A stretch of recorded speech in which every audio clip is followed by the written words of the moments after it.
El tema de ahora, el tema que le hemos puesto es vida feliz en el Evangelio. Vida feliz en el Evangelio. ¿Cuántos nos dicen, no, es que el camino del Evangelio es, ¿cómo dice la gente? Difícil, ¿verdad? Difícil. El camino del Evangelio es sufrido, ¿verdad? Y entonces vamos a ver qué dice el Señor. ¿Cómo? ¿Cómo puedo hacer yo? ¿Cómo tengo que vivir yo para que la vida en el Evangelio me sea feliz? Para que la vida en el Evangelio me sea ¿cómo? Feliz. Pero para muchos amados hermanos, el Evangelio es un camino lleno de frustraciones. Así, lleno de frustraciones. ¿Pero por qué? Porque lo vivimos en la carne. Porque estamos en medio de los deseos de la carne. Porque permanecemos pensando en las cosas de este mundo. Pero vamos a caminar. Lo tenemos ahí, Mateo capítulo 5, versículos del 1 en adelante. Y leemos la palabra y lo hacemos en el nombre del Padre, del Hijo y del Espíritu Santo. Dice así: viendo la multitud, subió al monte y sentándose, vinieron a él sus discípulos. Y abriendo su boca, ¿qué hacía? Les enseñaba diciendo: bienaventurados los pobres en espíritu, porque de ellos es el reino de los cielos. Bienaventurados los que lloran, porque ellos recibirán consolación. Bienaventurados los mansos, porque ellos recibirán la tierra por heredad. Bienaventurados los que tienen hambre y sed de justicia, porque ellos serán saciados. Bienaventurados, ¿quiénes? Los misericordiosos, porque ellos alcanzarán misericordia. Bienaventurados los que dice, de limpio corazón, porque ellos verán a Dios. Bienaventurados los pacificadores, porque ellos serán llamados hijos de Dios. Bienaventurados los que padecen persecución por causa de la justicia, porque de ellos es el reino de los cielos. Bienaventurados sois, repita eso, bienaventurados sois, cuando por mi causa os vituperen y os persigan y digan, oiga esto, toda clase de mal contra vosotros. ¿Qué dice? Mintiendo. Gozaos y alegraos, porque vuestro galardón es grande en los cielos, porque así persiguieron a los profetas que fueron antes de vosotros. Vamos a orar. Oh buen Dios y Padre nuestro, en este momento, Señor, estamos en tu casa alabándote, glorificándote, pero ahora estamos listos para escuchar tu palabra. Que tu Santo Espíritu nos hable el corazón, nos enseñe, nos permita estar firmes, atentos, Señor, y nos des un corazón dispuesto para aceptar la bendita, tu bendita palabra, Señor. A veces dudamos mucho, Señor, pero hoy queremos estar firmes, aprendiendo más de ti. Bendice la vida de mis hermanos, de los hermanos que están aquí en tu iglesia, Señor. Dales una doble bendición, Señor, porque hacen un esfuerzo aparte para estar en tu casa. Bendice también a aquellos que nos ven a través de las redes sociales, Padre, pero permite que esta palabra nos bendiga a todos. Gracias, Padre, gracias, Dios, en el nombre de Jesús. Amén y amén. Pueden sentarse, por favor. Como les digo, este es uno de los sermones más, si no el sermón más famoso, sí es el sermón más largo que dio el Señor Jesucristo y es el más famoso. Ahí aprendemos tantísimas cosas y algunos pues son mal enseñadas porque hay que ver el contexto, hay que ver muchas cosas. Y esto que vamos a ver ahora son las bienaventuranzas. Pero el punto es, mis queridos hermanos, como les decía hace un momento, que el Evangelio, el Señor Jesucristo diseñó el Evangelio, oiga bien, y más que el Evangelio, diseñó el reino de los cielos para que usted y yo no seamos tristes, para que usted y yo seamos como felices. Ahí usted ve por todos lados mucha gente en búsqueda de la felicidad. Hay universidades que tienen materias buscando la felicidad.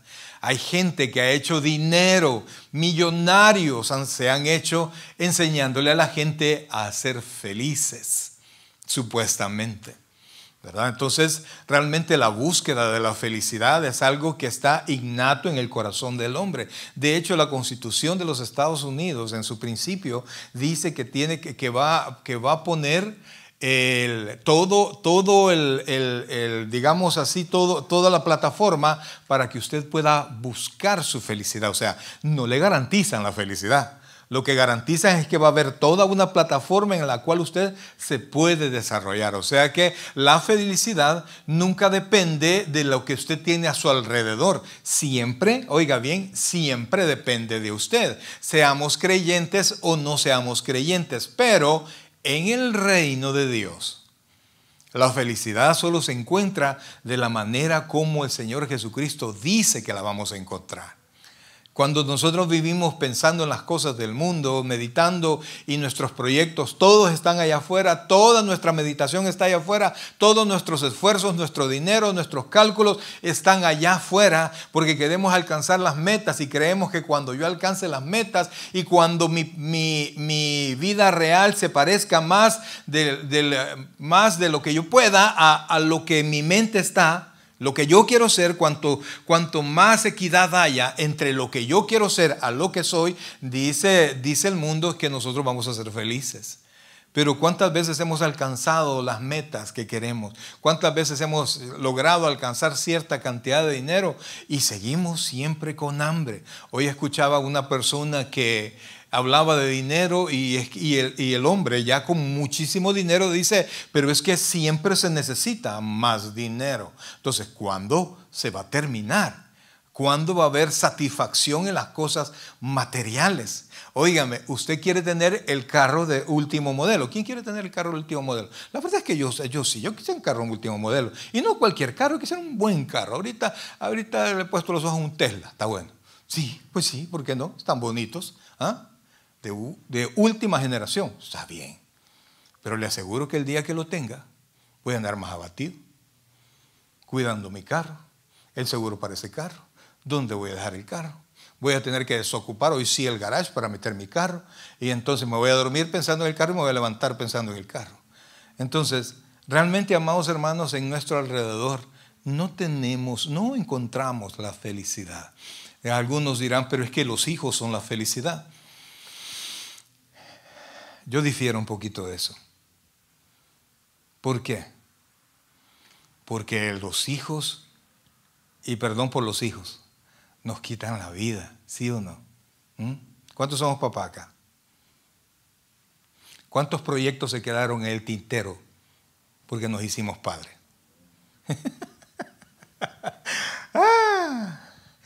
Y eso no queremos que se sientan mal, pues, pero así es, así es. Y amamos a nuestros hijos. Óigame, yo tengo 4 muchachos que son mi adoración, los 4. Pero muchas cosas se quedaron pendientes y que muy probablemente ya no van a ser. Ahí cuando a veces yo sueño con lo que yo pensaba hacer, pero que tuve que dejar porque tuve que ser padre. Entonces yo les digo, si usted me dice los hijos son la felicidad, ahora la pregunta es, ¿son obedientes los hijos? A veces, de repente, así como ¿cómo se llaman aquellos animalitos que se encienden y se apagan? Las luciérnagas, ¿verdad? ¿Obedecen? No. ¿Obedecen? No. No. De repente llegan a una etapa, a una edad que más o menos comienza desde los 12 años hasta saber cuánto, 18, 20, 22, que mi madre decía, estás en la edad del chucho, me decía mi mamá. Mi papá me decía, mira, me dijo, cada una de mis canas es por tu culpa. Ahora volvamos a hacer la aseveración. ¿Son los hijos la felicidad? Quizás no. Porque ser padres es uno de los mandamientos que Dios, de los proyectos que Dios le ha dado al hombre y a la mujer. Pero no estamos destinados solamente a eso. ¿Sabía usted que Adán y Eva recibieron una orden de Dios, decirle que habitara la tierra y dijo, y sojuzgarla? O sea, sí les mandó a llenar y poblar la tierra, pero los mandó a mandar sobre la tierra. O sea, a desarrollar toda su mente en la tierra. Entonces, realmente, amados hermanos, vaya, quitemos la vista de los hijos, ¿verdad? Porque nos vamos a clavar en eso y no vamos a terminar llorando, ¿verdad? No, les amamos, les digo, les amamos. Fuimos a pasear con mi familia y yo los veía contentos. Un día vamos a poder ir todos, primero Dios, ¿verdad? y verlos allá, ver con la familia, ser amigoso, pues estar con ellos. Sin embargo, hay demasiadas cosas que se quedan en el tintero, como les decía. Ahora, el Señor Jesucristo estableció cómo los cristianos, oiga bien, por favor, cómo los cristianos vamos a ser felices. No hay otra manera. La palabra bienaventurado, ya lo sabe usted, se lo he dicho muchas veces, viene del griego Macario. ¿Viene del griego? Macario. ¿Cuántos conocen a personas que se llaman Macario? Yo conocí varios hermanos en Cristo que se llamaban Macario. Yo creo que ellos nunca supieron que su nombre era feliz, porque la mayoría de ellos bravos, hermano, bravos, frustrados, ¿verdad? Y comenzando porque no les gustaba su nombre, pero quiere decir bienaventurado, quiere decir feliz, quiere decir, oiga esto, afortunado, no de suertudo, sino que de que la fortuna está con él constantemente.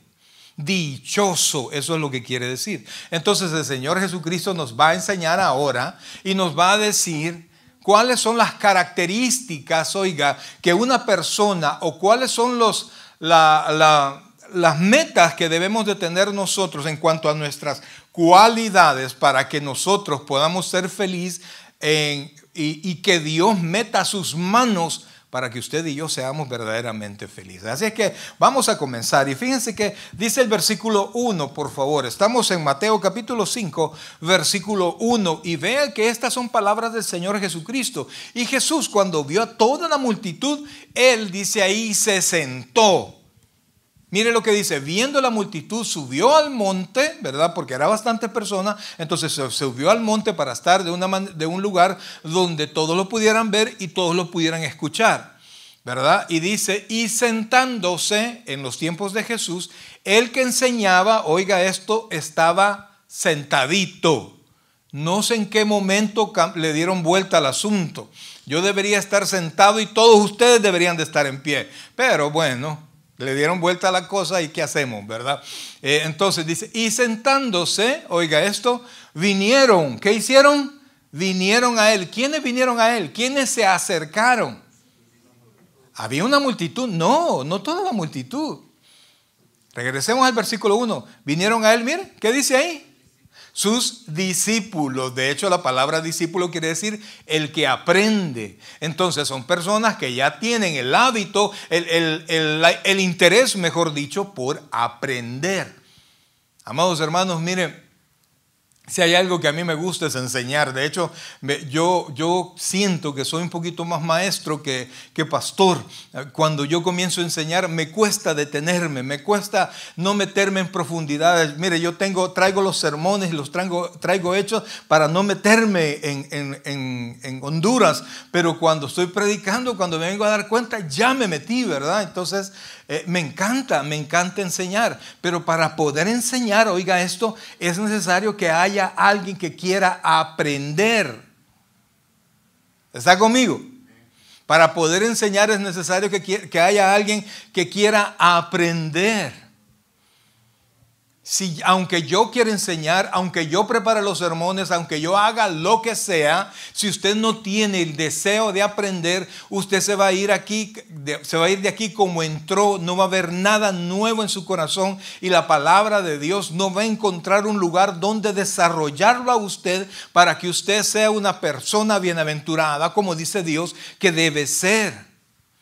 Entonces dice, viendo la multitud, subió al monte y sentándose vinieron a él. ¿Quiénes? Sus discípulos. Vinieron a él. Él solo se sentó y los discípulos caminaron hacia él. Versículo 2. Oiga esto, por favor. Versículo 2. Y abriendo su boca les enseñaba diciendo, versículo 3, que ahí comienzan las características. Bienaventurado. ¿Qué le dije que quiero decir bienaventurado? Feliz, dichoso, afortunado. ¿Cuántos quieren que cuando se refieran a ellos les digan realmente usted es una persona afortunada? Yo quiero ser como padre, quiero ser afortunado y lo soy. Como esposo quiero ser afortunado y lo soy. Como en todos los aspectos de mi vida, yo quiero ser afortunado. Yo quiero ser dichoso. Yo quiero ser feliz. Pero esta fortuna, esta dicha y esta felicidad no siempre se encuentran Y de hecho nunca se encuentra en el mundo algo que sea permanente en nuestra vida. Entonces dice, bienaventurados, y aquí vamos, mire, le he dicho muchas veces que el cristianismo es contracultural. ¿El cristianismo es qué? Contracultural. Usted ve que la gente marcha contra, no contra, a favor, por ejemplo, del aborto, ¿sí? Pero la Biblia, ¿qué dice al respecto? La Biblia dice que Dios nos conoció desde que estábamos, ¿dónde? En el vientre de nuestra madre. O sea, ya hay vida, ya somos un ser humano. Entonces la iglesia está en contra del aborto, ¿sí? No venimos y marchamos en contra, predicamos la palabra para que la palabra a través del Espíritu Santo llegue al corazón y más personas vengan conociendo al Señor. Entonces usted va a encontrar que la iglesia siempre es contracultural. ¿Y qué tan contracultural es? Mire, amados, mire lo que dice, bienaventurados, ¿quiénes? Los pobres en espíritu. ¿Qué le va a decir el mundo? ¿Que usted tiene que ser pobre en espíritu o cómo? Cuando hablamos de espíritu hablamos de nuestra actitud, de nuestro ánimo. Sé fuerte, cree en ti mismo. Tú eres fulano, tú puedes hacerlo. Ten fe en ti. Y en cambio el Señor Jesucristo dice, bienaventurados los pobres en espíritu. Mis queridos hermanos, pobre en espíritu es lo contrario de autosuficiente. ¿Está conmigo? Es lo contrario de ser autosuficiente. Porque una persona pobre en espíritu sabe que sin Dios no puede lograr nada. Ese es una persona pobre en espíritu. Un autosuficiente no ora. Un autosuficiente dice, no, yo creo en Dios, pero no necesito congregarme. Un autosuficiente no lee la Biblia. Un autosuficiente cree que no tiene por qué obedecer la palabra de Dios. Un autosuficiente no pide consejo porque él se considera suficientemente sabio. Un pobre en espíritu pone todo delante de Dios antes de hacer cualquier cosa, cualquier negocio, hasta el más pequeño, le pide a Dios que le ayude, que le pone sus proyectos delante de Dios para que Dios se los confirme. Una persona pobre en espíritu sabe que sin Dios en su vida espiritual hay una bancarrota total. Amados hermanos, mire, si Dios examinara, el Salmo 139 con el que vamos a terminar, no lo vamos a ver en este momento, el rey David dice, examíname. Ahora, usted podría decirle al Señor como una solicitud suya, podría decirle este día, podría decirle al Señor, examíname, no toda mi vida, examíname este día. Y mira todo lo que hice este día. Júzgame conforme a este día. Yo creo que no. Entonces, el pobre en espíritu es aquella persona que está siempre humillado delante de la presencia del Señor. ¿Y por qué voy a ser feliz siendo pobre en el espíritu? Si ella dice que tengo que ser fuerte en el espíritu, la Biblia dice que tengo que ser débil, y entonces ¿a quién le creo? Al que lo hizo a usted, al quien se compromete a usted. Mire, cuando Dios dice cuando el Señor Jesucristo dice que va a ser bienaventurado, quien se está comprometiendo a hacer de usted una persona bienaventurada no es usted, es Dios. Estas son promesas. ¿Son qué? Promesas. Dios dice que usted va a ser feliz si delante de Él usted es pobre en espíritu y se humilla constantemente delante de Dios. Y le dice, Señor, yo no puedo hacer sin ti nada. Y todos sus proyectos van a la presencia de Dios. Y mire, oiga esto, bienaventurados los pobres en espíritu, porque ¿qué dice ahí? De ellos es el reino de los cielos. ¿Dónde están los milagros? Mire, el reino de los cielos es sinónimo del reino de Dios.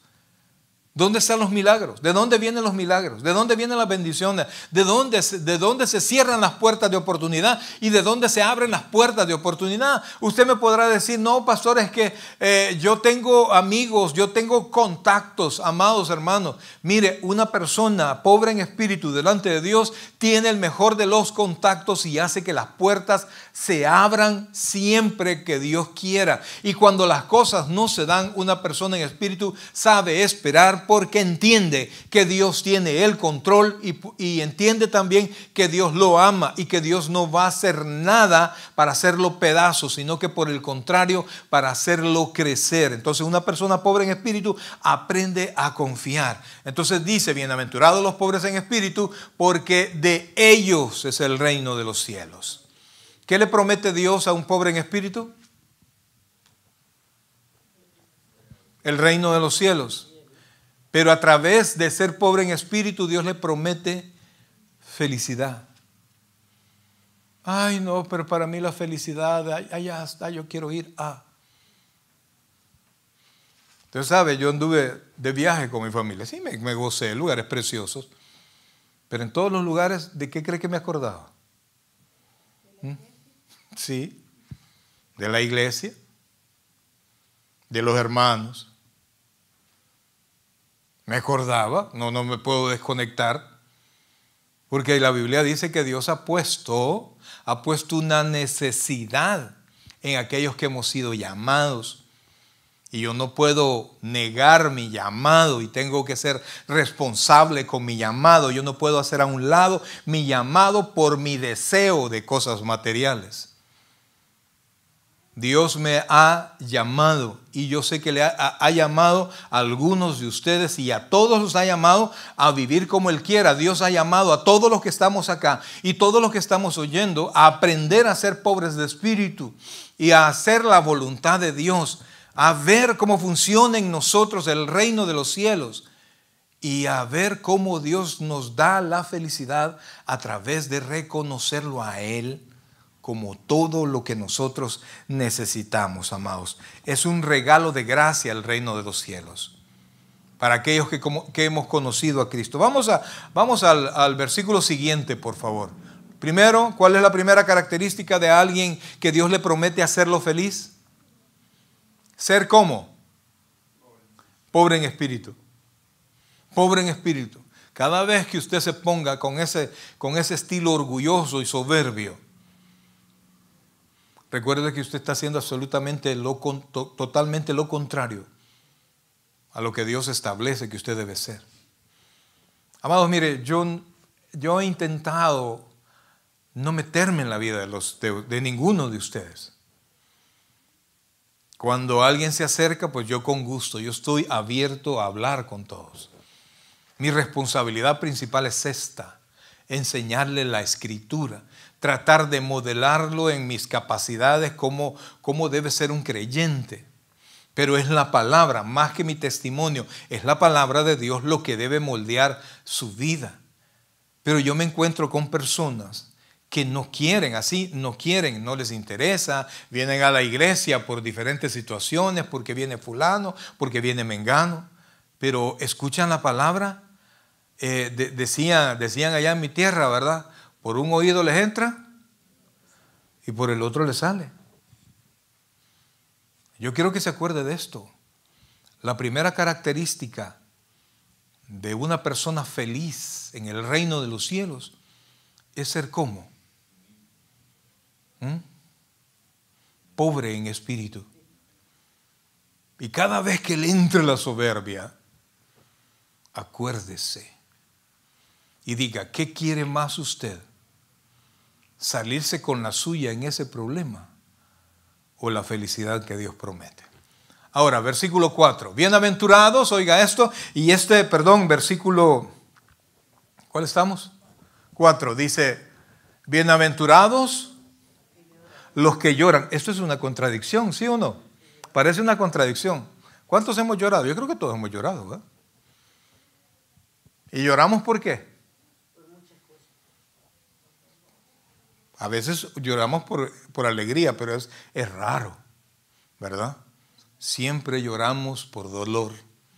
¿Y sabía usted que la mayoría de personas que son enojados, oiga esto, la mayoría de personas que son enojados son resultado de frustraciones? Siempre el enojo es resultado de la decepción y de la tristeza. Algunos lloran, otros se levantan y se enojan y hacen mil cosas. No sé cómo responde usted. Pero aquí dice, bienaventurados los que lloran. Y, pues bienaventurado fulanito porque es un gran llorón. No, mire por favor, dice, bienaventurados, volvamos al 4 por favor. Bienaventurados los que lloran porque ellos recibirán consolación. ¿De qué lloro? Amados hermanos, ¿de qué lloro? Lloro de mi pecado. ¿Cuántos nosotros tenemos pecados vigentes? Actitudes vigentes, pecaminosas. Palabras groseras que sabe que no son gratas a los ojos de Dios. Y si no son gratas a los ojos de Dios, ¿qué son? Pecado. ¿Cuántos en su soledad están metidos en la pornografía? ¿Cuántos en la ausencia de ojos cristianos están buscando compañeras o compañeros que no son sus esposos? ¿Cuántos viven en adulterio de manera callada? ¿Cuántos hablan de los demás y hacen pedazos la vida de los demás cuando nadie los ve? Amados hermanos, esos son pecados que usted cree que están escondidos, pero están delante de los ojos de Dios. Entonces, una persona cristiana feliz no es una persona que no es pecadora, porque todos somos pecadores. Oiga bien, todos somos pecadores.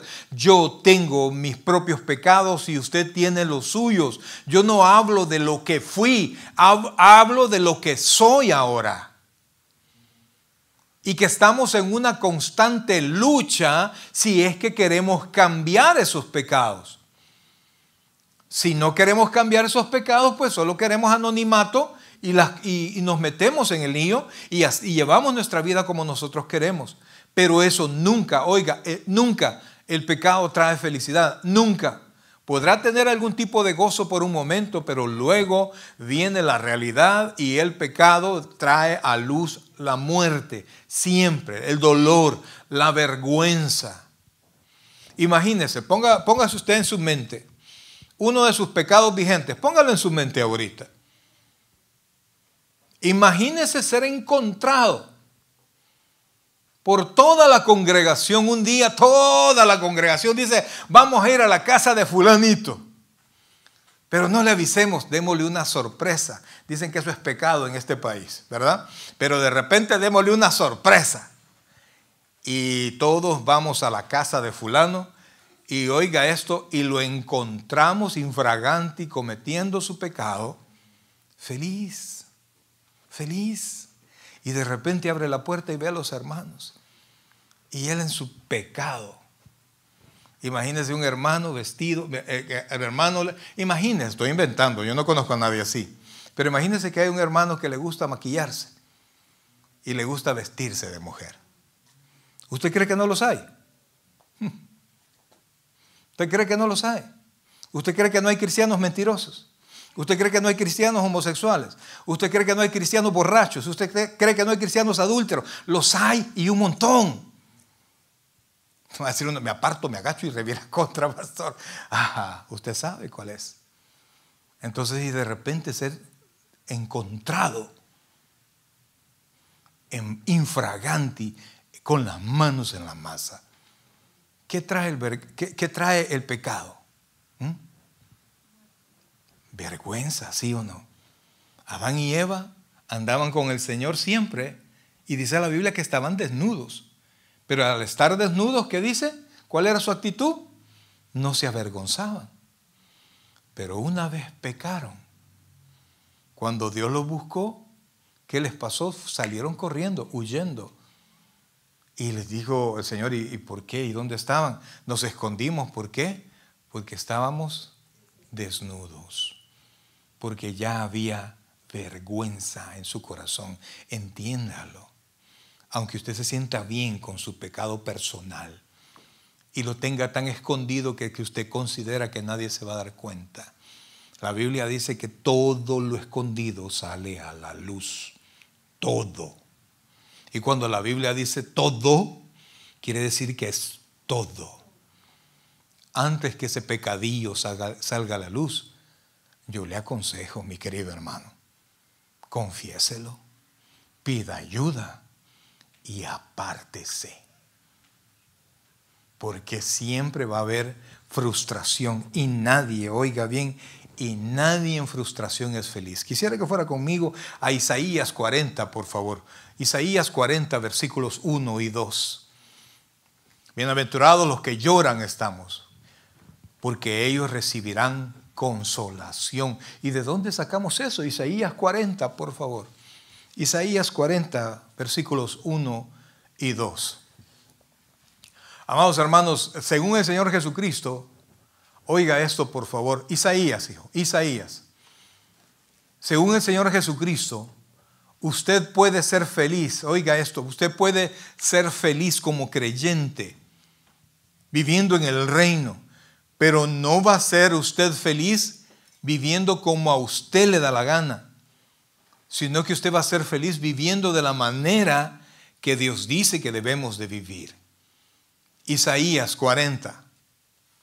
Versículos 1 y 2. Amados, mire, y ese es uno de los problemas con lo que nos encontramos los cristianos. Ahí estamos. Dice, versículo 1 y 2, dice, mire cuál es la primera palabra. Consolaos, consolaos pues, pueblo mío, dice vuestro Dios. Versículo 2.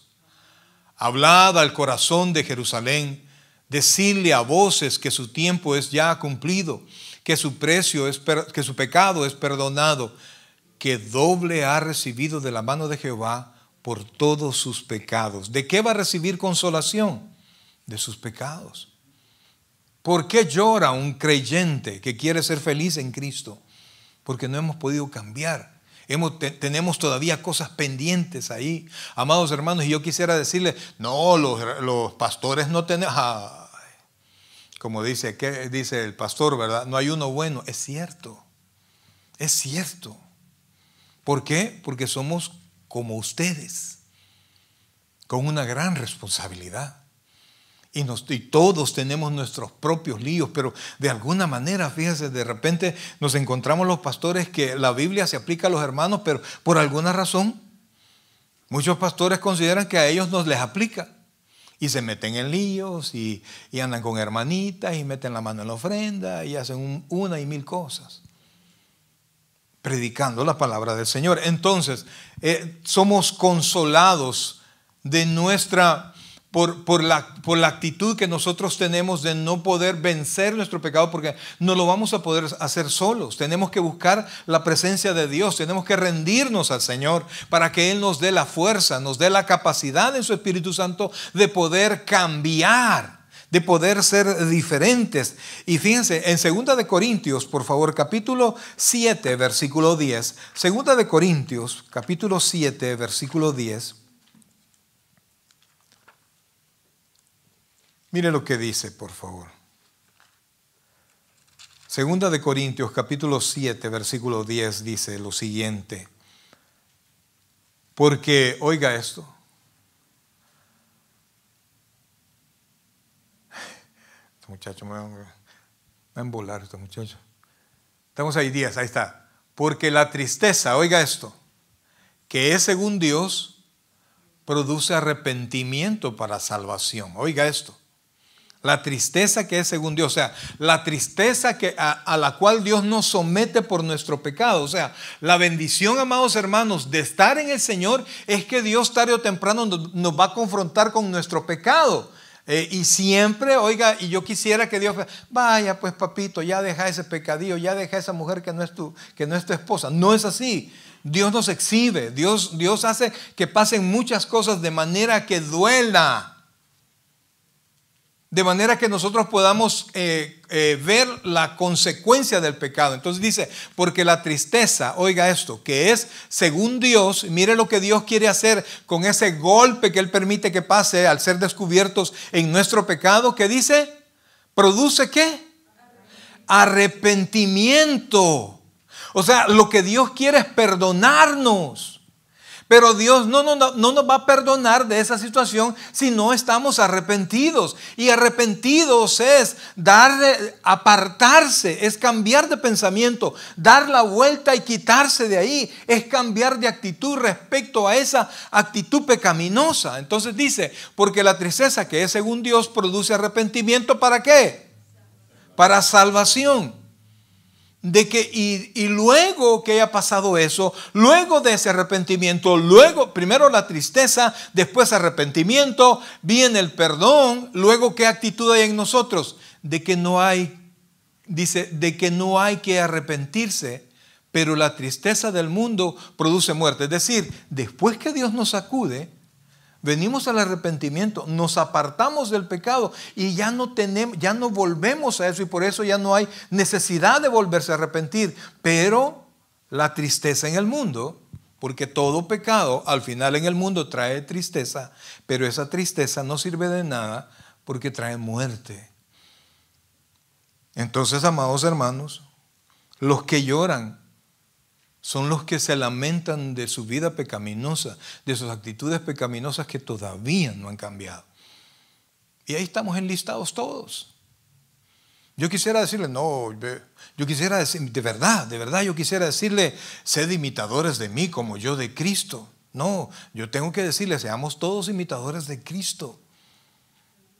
Todos. Y veamos la palabra y busquemos al Señor y humillémonos y lloremos y entendamos que tenemos que ser pobres en espíritu, entender que yo no puedo ser fuerte en espíritu frente al pecado si Dios no está conmigo. O sea, la fuerza viene de Dios. Por eso es que Pablo dice que entendió que cuando él era débil, entonces era fuerte. ¿Por qué? En su debilidad, ¿qué es lo que se perfeccionaba? El poder de Dios. Y por eso solo lo puede recibir alguien que es pobre en espíritu y alguien que se duele por su mal. Ahora, vamos al siguiente versículo. Volvamos a Mateo capítulo 5. Mateo capítulo 5. Y vamos a la siguiente característica.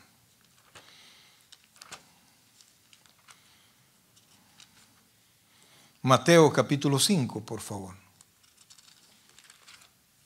Y vamos a los mansos. Mateo capítulo 5. Y dice así, versículo 5. Mateo 5:5. Y en este versículo, qué difícil, ¿verdad? Porque no hay mansedumbre sin obediencia. La mansedumbre para muchos es debilidad. Y no tiene nada que ver con la debilidad. Mire lo que dice. Bienaventurados los ¿qué? Los mansos, porque ellos, no los violentos, los mansos.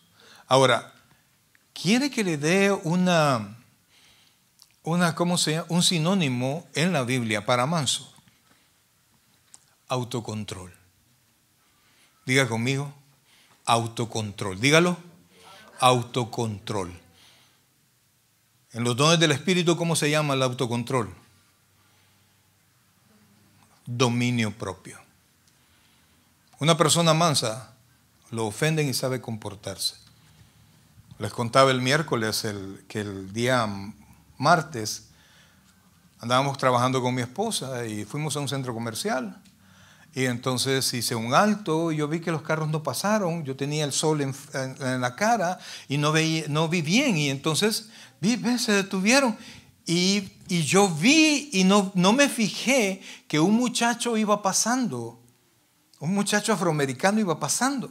Yo no lo vi y entonces, bueno, voy a pasar y pasé. Y todavía me lo tapó la parte de la orilla del parabrisas, ¿verdad? Y entonces de repente lo vi y frené, no lo toqué.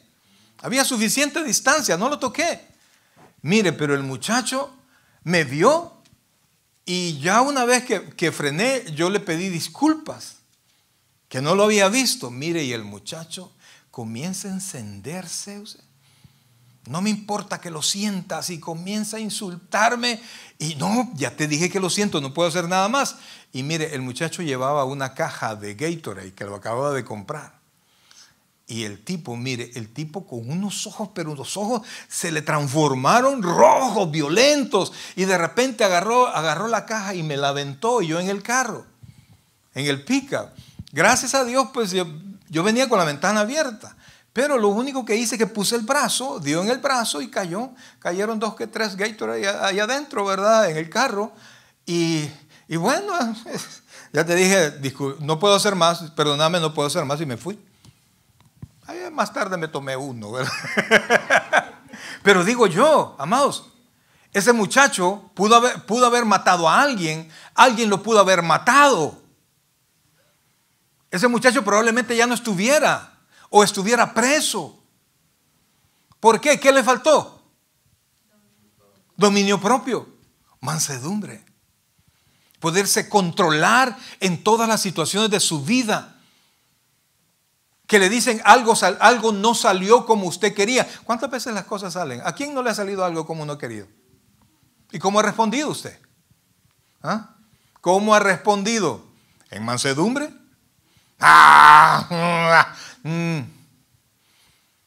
¿Y qué es lo que Dios quiere? O sea, si usted tiene algún tipo de derecho que le han violentado y usted quiere exigir su derecho, hay maneras legales para que usted lo pueda hacer. Pero una persona que tiene dominio propio, una persona que es mansa, reconoce la autoridad y sabe cómo contestar. Y Dios le asegura que si usted no es manso, nunca va a ser feliz como creyente. Entonces decida usted qué es más importante: su voluntad, su propia voluntad, y hacer lo que a usted le da la gana, o hacer la voluntad de Dios para que Él cumpla con su promesa de hacerlo feliz. Ya cuando uno oye eso, pues, ¿cuántos queremos ser felices, amados? Entonces yo rindo mi voluntad, y eso es lo que hace una persona mansa. Es que no tiene nada que ver.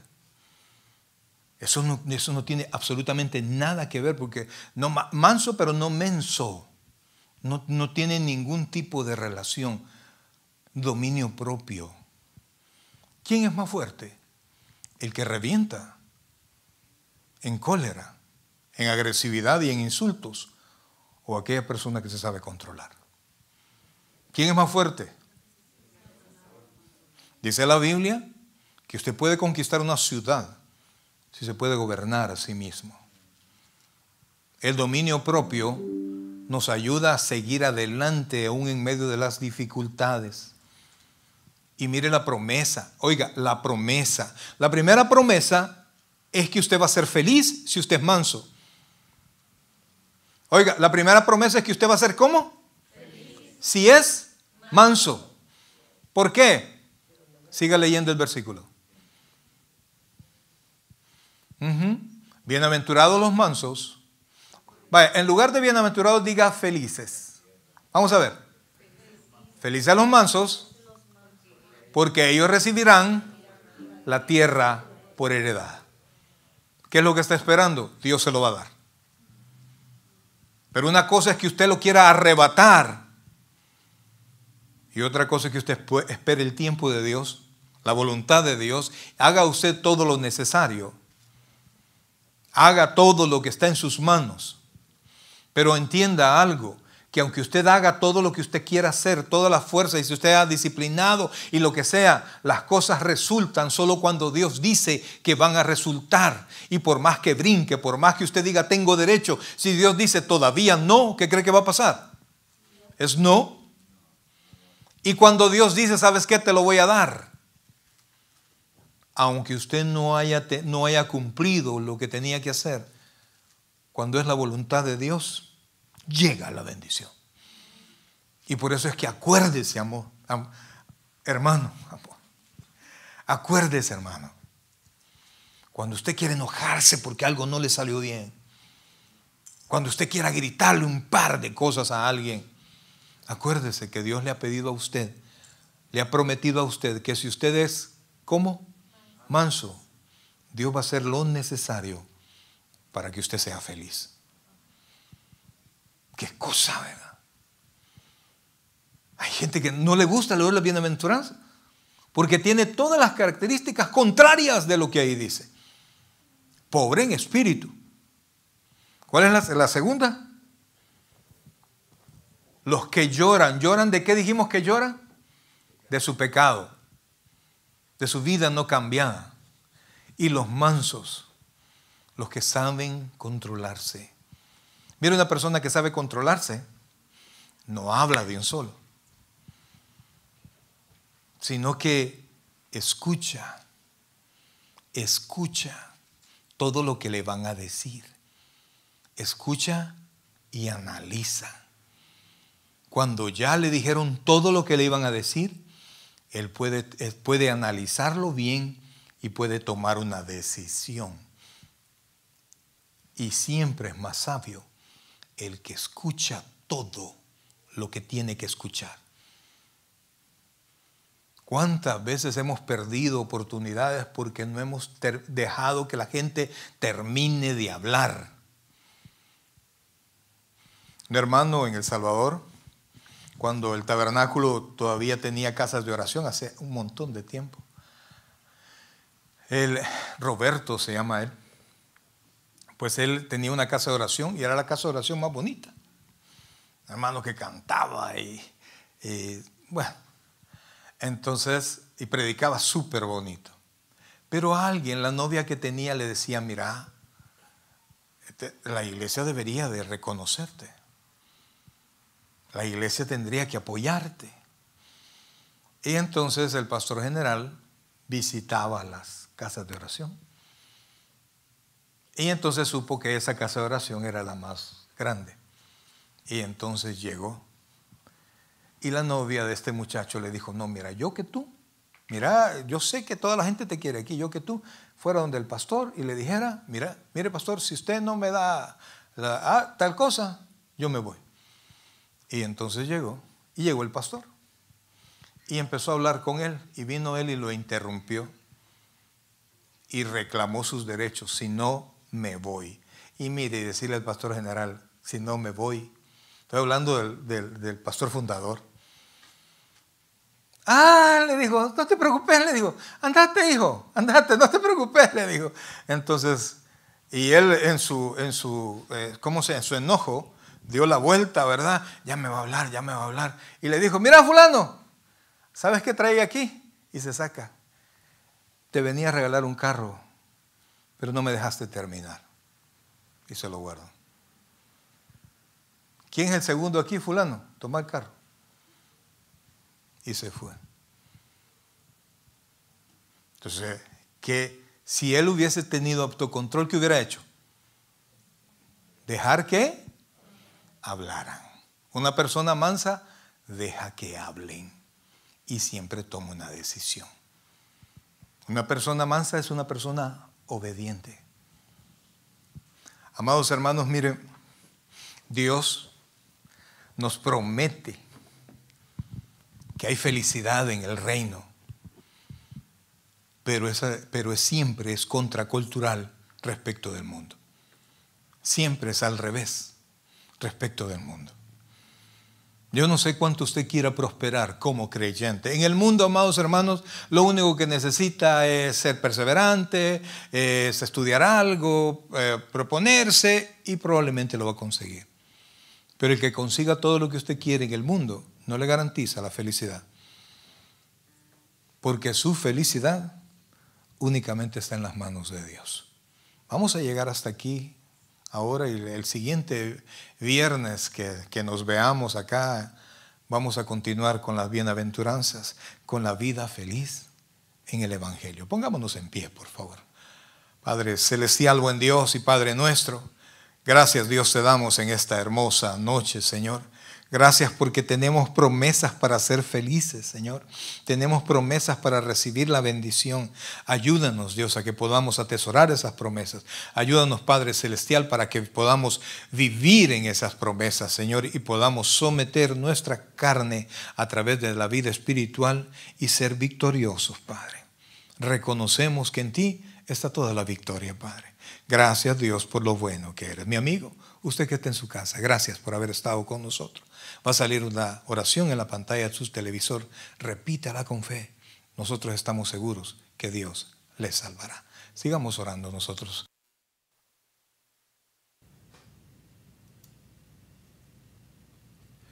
El predicador ha terminado su mensaje. Le invitamos que reciba a Jesucristo como su Señor y Salvador personal. Invóquelo de la siguiente manera. Señor Jesús, yo te recibo hoy como mi único y suficiente Salvador personal. Creo que eres Dios, que moriste en la cruz por mis pecados y que resucitaste al tercer día. Me arrepiento, soy pecador, perdóname, Señor. Salva mi alma hoy, para cuando yo muera pueda estar en tu presencia por siempre. En Cristo Jesús, mi Salvador. Amén. Bienvenido a la familia del Señor. Le invitamos, se congregue con nosotros en nuestra iglesia, Tabernáculo Bíblico Bautista Amigos de Israel, Richmond, California, ubicada en 2685 calle número 20, San Pablo, California, 94806. En nuestros servicios presenciales, los días domingo a las 6 de la tarde y viernes a las 7 de la noche. Y en nuestro estudio bíblico en línea los días miércoles a partir de las 7 p.m. a través de Facebook Live. Te invitamos, visites nuestro canal de YouTube, Tabernáculo Richmond, California. Muchas gracias por conectarte con nosotros y que el Señor te bendiga.